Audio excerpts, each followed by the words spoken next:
बालदोस्तांनो नमस्ते। आपण ह्या व्हिडिओमध्ये भेटणार आहोत एका शेळीला आणि एका कोल्ह्याला।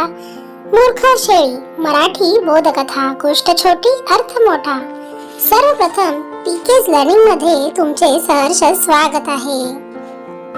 ह्या कथा लहानांपासून मोठ्यांनाही उपयुक्त अशाच आहेत। एकदा एक कोल्हा दुपारच्या उन्हात तहान लागल्यामुळे पाण्यासाठी फिरत होता। शोधता शोधता त्याला एक विहीर दिसली।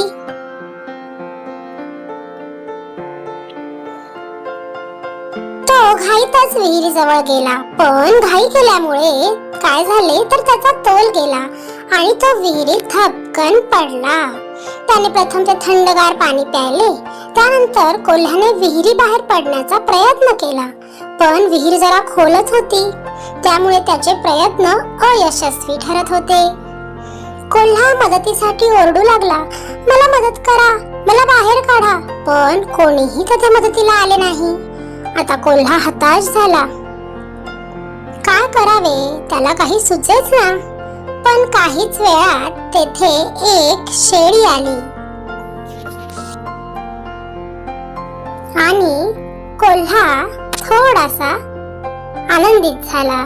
शेळीने हळूच विहिरीत डोकावले, कोल्ह्याला विहिरीत पाहिले आणि चकित होतच विचारले, कोल्होबा तू मध्ये काय करतोय? शेळीला तेथे पाहून लबाड कोल्ह्याने ताबडतोब मनातच एक योजना बनवली।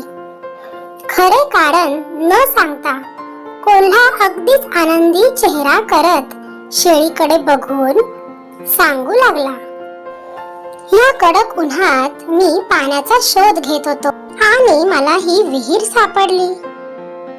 उन्हात थंडगार आणि गोड पाणी प्यायला मिळण्याची मजाच वेगळी असते। मित्रा, तू सुद्धा खाली ये आणि ह्या थंड पाण्याचा आस्वाद घे, कारण ऊन खरंच खूपच तापलंय आणि मी पाणी पिण्यासाठीच येथे आलोय। शेळी मूर्ख होती। काहीही विचार न करता कोल्ह्याच्या बोलण्यावर विश्वास ठेवून पाणी पिण्याच्या इच्छेने शेळीने विहिरीत धपकन उडी मारली।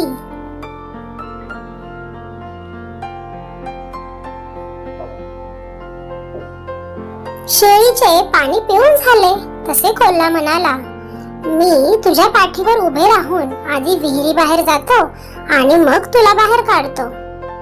असे म्हणत कोल्ह्याने शेळीचे काहीही उत्तर न ऐकता पटकन शेळीच्या पाठीवर उडी मारली।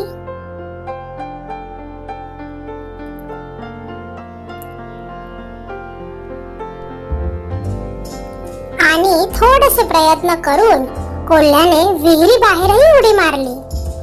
त्यानंतर मात्र एकदाही शेळीकडे म्हणजेच मागे वळून न पाहता कोल्हा ताबडतोब तेथून निघून गेला।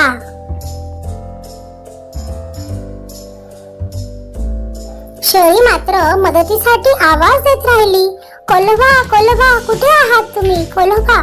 पण तिच्याच मूर्खपणामुळे ती शेळी विहिरीत एकटीच राहिली।